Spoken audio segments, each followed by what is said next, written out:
Yo, welcome back to the GM Podcast. I'm Miller. I'm Gav. And today we're going to be talking about the USA's victory over Serbia yesterday in the semifinal of the Olympics. A few stats here. Kevin Durant with a huge 9 points. Steph Curry, 36. Statement game. Yeah, no. LeBron with a triple-double, 16, 12, and 14. Ridiculous. Yeah. Joel Embiid with 19 points. Nikola Jokic on the other side had 17.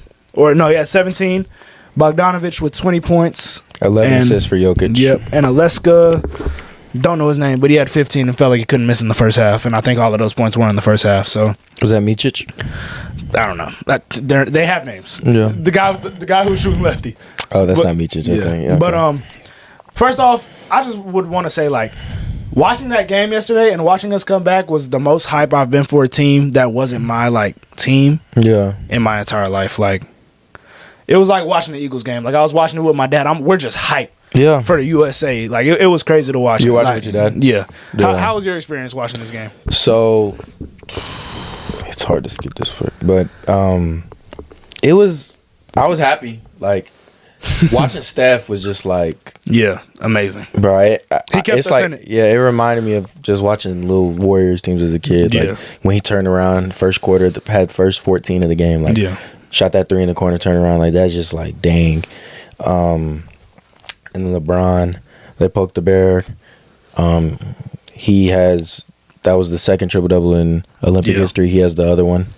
But it was really fun to see that when it came to, even though Embiid had a good game and he had 19, the only people who scored in the last 3 minutes were KD, Brown, and Curry. It was great to see the three people that have really put a stamp on this generation of kids, like our generation. For sure. And props to first off Jokic. Obviously, he's the best player in the world. He showed that yesterday. Close. Yeah, it's not even a debate. Jokic is the best player in the world, and I like his peak more than a lot of players' peaks, and y'all would think was hot takes. But we could talk about that another time because I'm interested to see what you would say. And also props to Bogdanovic, who's a great NBA player, but yesterday showed out and was doing the 3 to the head like Melo, and I respected it. That was the toughest celebration. Yeah, and I respect it. I thought he played great yesterday. He played hard. Bro, he played good enough to back all that up. Back all of it up. So I had no problem with it, and it looked like the guys on the USA team respected him as well. So I love to see that. And all right, well, that's enough of the game because we obviously have a lot to talk about here. A lot. Let's just start, man. What do you need to get off your chest? Steve Kerr, you're an idiot. Like, I'm trying to be respectful and try to see where he's coming from, but the Jayson Tatum, the stuff is, I just don't really understand it. And when he went out to the media and said, it's not what he's not seeing from Jayson, it's what he's seeing from the other people. His mom came out today. Did you see that? Yes. Yeah. And he said it was a math problem. Steve Kerr, you're right. It is a math problem. In 2020, Jayson Tatum averaged 15 a game on 50% shooting on an Olympic team with, let's see, who was on that Olympic team when they won gold and beat France. Was KD on that team? KD, Booker, Bam, Drew Holiday, and at that time, Damian Lillard was the goods. Yeah. And Popovich seemed to find minutes. So in the math problem, Steve Kerr seems like the common denominator here. Yeah. That's all I really have to say. Popovich seemed to find him minutes yesterday. And once again, it's not going to matter because they're going to win gold. He's not going to be held accountable. But he's rolling with these lineups. And I think the most important skill as a coach is learning how to adjust mid-game. Yeah. And that's why I think Spoelstra is the best coach in the NBA. And it's not even close because I see Spoelstra throwing guys that we've never heard of and they all of a sudden have an impact because he knows his roster and who can impact certain games. Yeah. He shouldn't have even said it, but Draymond tweeted it. You got to strap them lineups sometimes. Your own player your own player that you've won 4 championships with is disagreeing with you, and this is the second time now, and we already said I don't agree with Draymond doing that, because that, like, some things you just don't need to say. But yesterday was egregious, so I can't even mind it at this point, because he's so right. He's right. Draymond Green is right. Like, sometimes you have to scrap the lineups and make adjustments and make on the fly decisions, and not So why would you predetermine before a game, tell Jayson Tatum he's not going to play this? Because that's what Steve Kerr said. He's talked to him about it before the game. Why would you ever talk to a player about that before the game? So what if people get in foul trouble and then you need him? He's not prepared to play because you told him he wasn't going to play.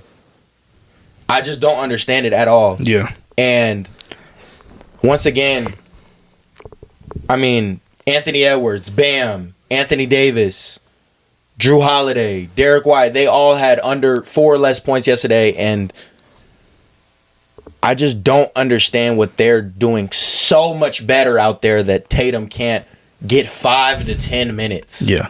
I'm not asking Tatum to play as much minutes as the KDs and LeBrons, and like, I understand, like, they proved yesterday why they should be starting and the best players on the court and finishing the game. But Tatum can give you 10 minutes. Absolutely. He can give you 10 minutes. The fascination with Devin Booker amazes me. Yeah. Because I keep hearing this, Tatum doesn't fit.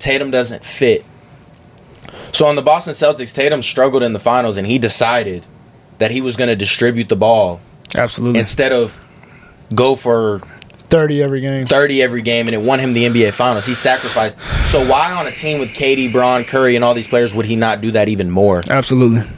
He damn near averaged a triple-double, like, in the NBA Finals, just because he was such an elite playmaker. Yeah.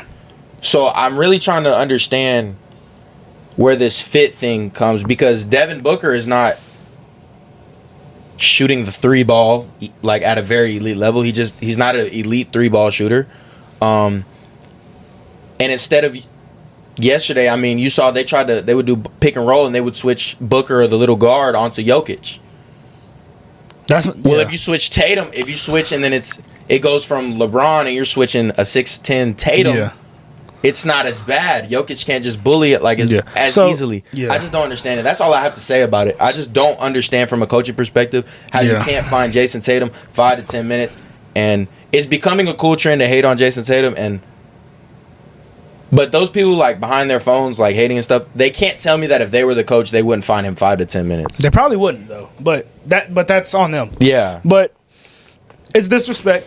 First off, let's get that out the way. And like you said, Jayson Tatum could do everything Devin Booker could do on that basketball court. Everything. Jayson Tatum could go 2 for 4, 6 points, go 1 for 3 from the line, have 1 assist. Yeah, and 0 steals and 0 blocks for this defense I keep hearing about. And he would play just as good defense, and he's a bigger body that you could use to get over screens. So I don't want to hear the Devin Booker stuff. And we arguing with our boy Jake yesterday about it. For sure. And I don't think Devin Booker should play. I don't think he's a guy that shouldn't play. But it's the fact that Tatum isn't playing and he is. That's the problem. Yeah. Because Devin Booker played on that. I don't get it. Like, Devin, on that same Olympic team that Popovich coached, and Tatum's an even better player now, a more complete player, won a championship now. Jayson Tatum was the second best player on that team. Yeah. So I think to Kevin Durant. I think people behind their phones are agreeing. They're kind of like, well, who are you gonna? This is what I keep hearing. Who are you gonna play him over? And why would you? Like, what? It's just about the gold. Like, suck it up. Okay. So the first thing, I don't want to hear it. You can play him over a lot of guys, and you can play him at all. Okay, so it's just that. Sucking it up about the gold, it's a respect thing, bro. It's a guy that needs to be playing basketball for this team.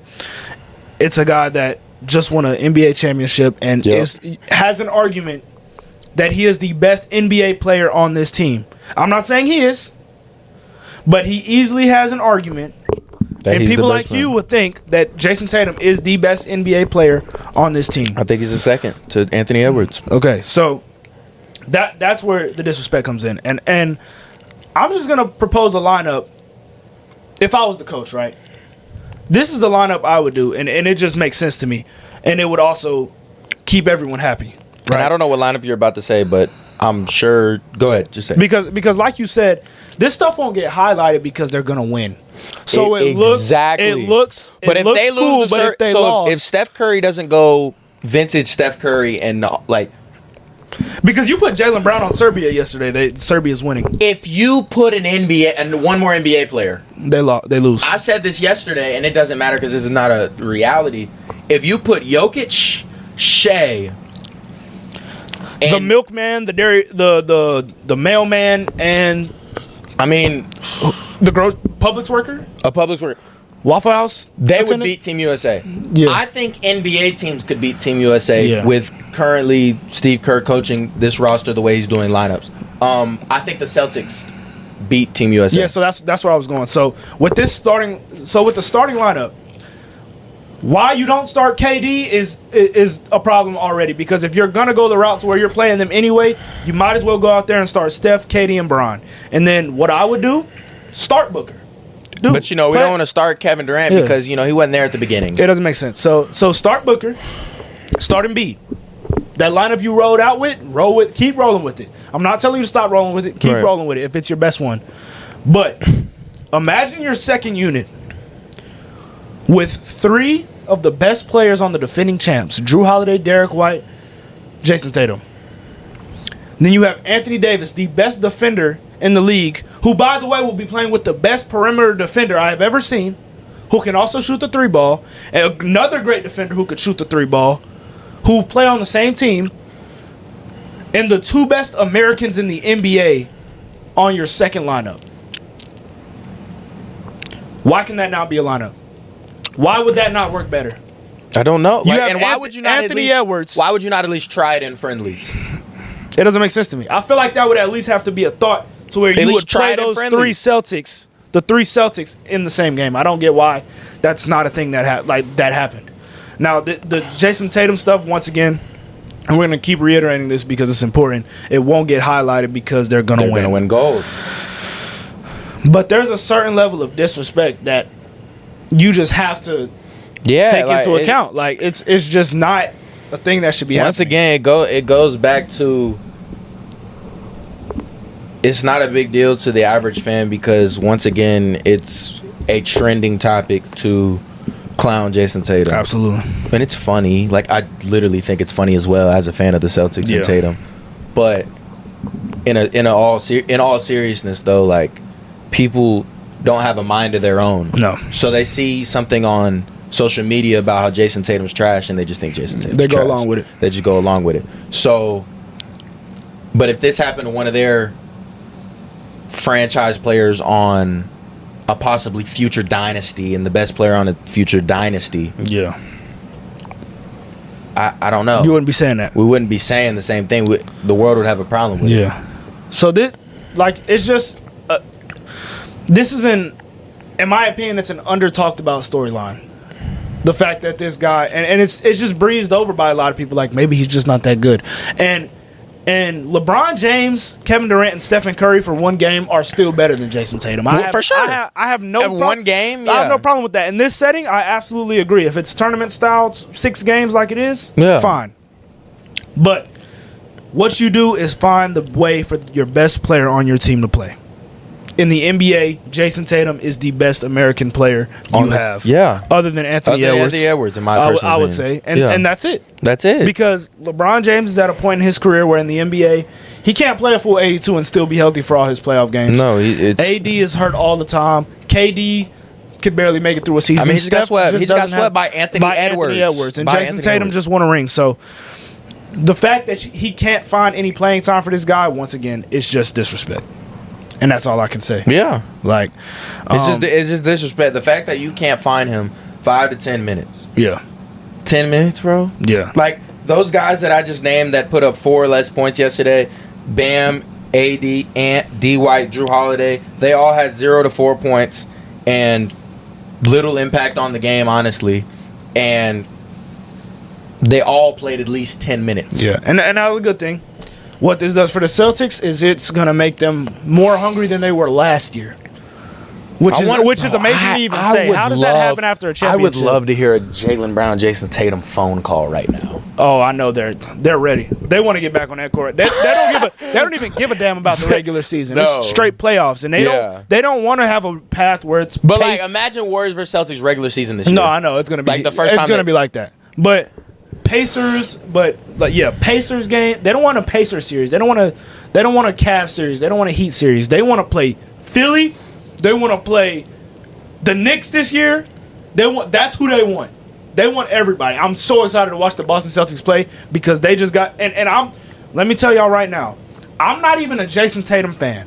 I'm not even a Boston. I actually do not like the Boston Celtics. I think no one does. If you're not a fan of the Celtics, a fan of the Celtics, you don't like the Celtics. You hate the Celtics. I don't even want to see them do good, but I want to see Jayson Tatum do good. I want to see Jaylen Brown do good. Yeah. Because they just got extremely disrespected. And Jaylen Brown was left off the team, and the fact that Drew Holiday made it, and Drew Holiday obviously isn't one of the top 12 American basketball players in the world, right, or in this country, right? But he was on the team because he's the best perimeter defender in the world, I would say. Right. So no one said anything about it. But the fact that you had an entry after Kawhi Leonard left and you didn't put the timing was off because the finals just ended and Jaylen Brown won Finals MVP and he couldn't make the team. It's politics. So it's politics because of how Jaylen Brown spoke out about Nike and the Kyrie Irving situation. That's the same reason Kyrie Irving didn't even get a thought about this team. Yeah, so like you said, when the Celtics, Paul George didn't get a thought. He lost his Nike. He lost his Nike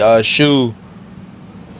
It just it's politics. It's politics with Nike. I truly believe that. And all those things, and not one of those players I just named, Jaylen Brown, Paul George, or Kyrie Irving making this team or even getting a thought on this team is just a tad bit interesting to me, especially Jaylen Brown, because you lost. So you had Kawhi on the team because you love to talk about fit USA basketball. You love to talk about fit. So you lost Kawhi Leonard, who is a two-way wing, right? He's an elite two-way wing, right? Yeah. So you replace Kawhi Leonard with Derek White. So to replace Kawhi Leonard, who would be better, Derek White or Paul George or Jaylen Brown? Jaylen Brown. Jaylen Brown would be. Because they're two-way wings. Absolutely. They guard. I don't understand. Because you love to talk about fit. So if you want to talk about just fit, keep the same energy just everywhere. Keep the same energy. Yeah.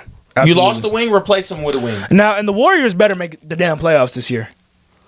Because they have the guy that just dropped 36 on their team. So I don't want to hear anything about, because Steve Kerr, for me, I guess whatever, if you think he's doing a good job, props to you.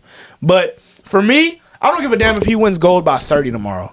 I think they will win gold by 30 tomorrow. Because Wemby isn't there yet. As they don't really have a great player, but Steve Kerr is just not the coach that I thought he was 4 months ago.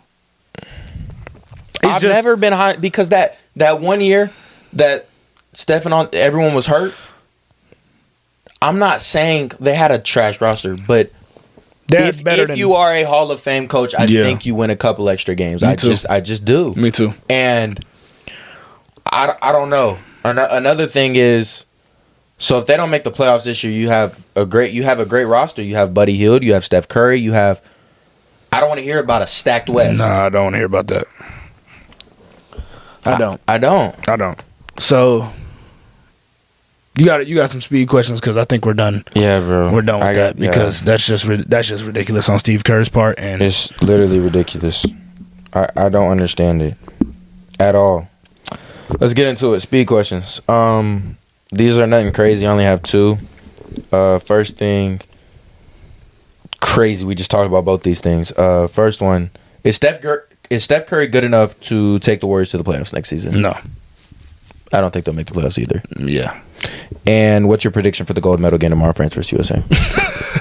That's my second one. I think. Now, the interesting about that game is that it's in France, obviously Paris. Home court. So, home court whistle. And they've been getting that. I think the two games where it stood out was when they played Japan and when they played Canada. And I watched the Canada game, and I can understand where some of the backlash came because the reffing was horrible. Yeah. And I honestly, the USA-Serbia game yesterday, I did not love the reffing at all, but it was bad both ways. So it was bad both ways. if it's gonna be bad, make it bad. Because both I ways. thought a lot of LeBron and that one Devin Booker layup. I thought there was a lot of soft and ones. Yeah, and I also thought there was. And then I didn't like that. In a big game like that, I don't like calling techs. Yeah, like the tech on Serbia. Like, well, I know I did like it because and then they made the ref call a travel after they kept them complaining about it. It's not a travel. Yeah, he pivoted off. Yeah. It was a great move. Like, yeah. So there was some stuff ways. I didn't like. So that's the only interesting aspect of that game. Now Wemby's in a great position going in tomorrow. If he can make something shake.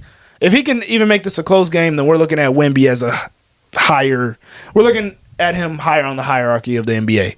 So hopefully he does good. I'm rooting on him. Yeah. But yeah, I do have the USA by about 20. I think it'll be close in the first quarter. Yeah, and then a half, maybe. It might get to 20, 30, I feel like, personally. Yeah. Because I feel like USA squeaked, but like they got away. I mean, you got to think about, they won by 5. Yeah. Right? They won by 5.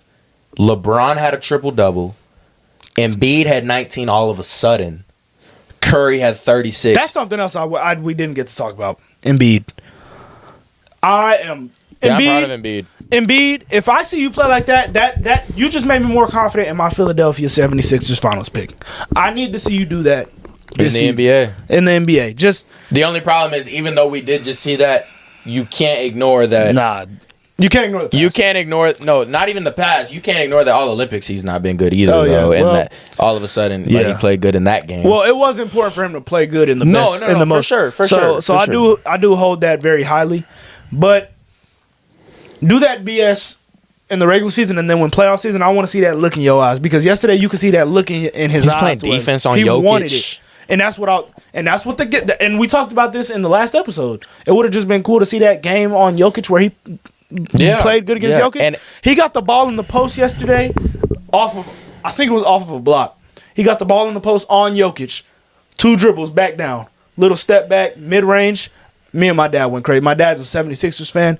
We went crazy because I like to see. I'm a big Joel Embiid fan. Yeah. But I have to be real too. Like, he just doesn't come to play sometimes in the playoffs. Like, that's just what it is. I mean, I think it's an in shape thing, because in the playoffs it's not complete disaster. Yeah. Those first 3 quarters he's looking amazing, and then I agree. I've seen him just against the Celtics. Like, I've seen it year after year after year. 4th quarter, it's almost settle midi. Settle midi. Don't settle midi. Don't settle. Embiid. You never have to settle. If Embiid, when Embiid is settling for jump shots, the other team is in a great. Absolutely. That's what you want. Yeah. So I think it's an in shape thing. I really do, because even those games against the New York Knicks early, he's dominant. Yeah. And then he's just midi 3-ball, and I'm just like, Embiid, we're not saying don't shoot the midi and don't shoot the 3-ball. Keep him honest. It's just, but if you are gonna do it, make sure you're shooting that, because you're being so dominant in the post. Balance your game. You know, like, it may not look good on your stat sheet later on, but Luka had to learn this. Luka was better at this last season. I remember earlier in Luka's career, he would just go off in the first. And it would be good for his stats, but his team wasn't getting involved. At all. He was using all of his energy. Joel Embiid needs to find a middle ground where he's shooting his middies in the first quarter, because it looks good. That's not the problem. The 3-ball, all that looks good. But he needs to find a balance to where he's not completely making his game predictable when it comes to 4th quarters, and then, like you said, those first 3 quarters. Also, Anthony Edwards. He showed his young side yesterday. Yeah. Really bad. As 2 turnovers, 0 points. Yeah, it wasn't good. 2 wide open looks, missed both of them. Yeah, I'm sure Tatum couldn't do that. Yeah. Yesterday. Right. All right. Well, thank you guys for tuning in. Facts. Make sure you guys like, comment, and subscribe, and peace out.